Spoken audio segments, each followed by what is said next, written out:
পটুয়াখালীর কলাপাড়া উপকূলীয় এলাকায় ঘন কুয়াশার সঙ্গে পাল্লা দিয়ে বেড়েছে শীতের তীব্রতা।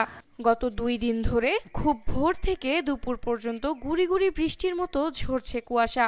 বেলা বাড়লেও দেখা মিলছে না সূর্যের আলো। উপজেলার অনেক এলাকায় দৃশ্যমানতা নেমে এসেছে 50 মিটারের নিচে। কুয়াশার কারণে জমে থাকা শিশিরে ভিজে পিচ্ছিল হয়ে পড়েছে রাস্তাঘাট। দিনের বেলাতেও হেডলাইট জ্বালিয়ে ধীর গতিতে চলাচল করছে যানবাহন। মোটরসাইকেল চালাই। আজকে কয়েকদিন যাবৎ শীতের কারণে যাত্রী খুব কম, যার জন্য আমাদের চলাফেরায় সমস্যা অর্থনৈতিক। এবং দেখা যায় কি আমরা গাড়ি কিনছি অনেক কিস্তি টাকা দিয়া, কিস্তি দিতেও সমস্যা হয়েছে, কারণ ইনকাম বাণিজ্য খারাপ, যার জন্য কিস্তি টাকা দিতে আমাদের সমস্যা হইতেছে।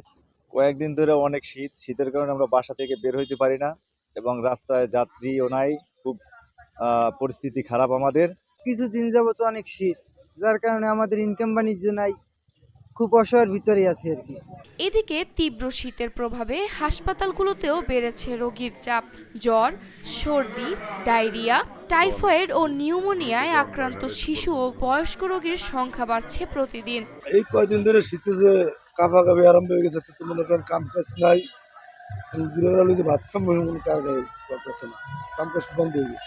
কয়েকদিন ধরে প্রচন্ড শীত, নামার মতো কোনো ক্যাপাসিটি নাই, এখন চলতে ফিরতে খুবই কষ্ট।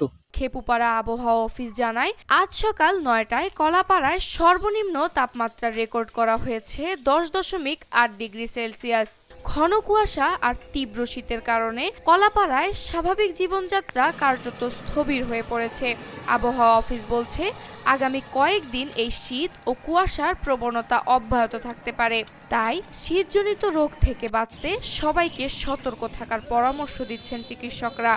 সতর্কতা আর প্রয়োজনীয় প্রস্তুতি না নিলে শীতজনিত ভোগান্তি আরও বাড়তে পারে, এমন আশঙ্কাই করছেন স্থানীয়রা।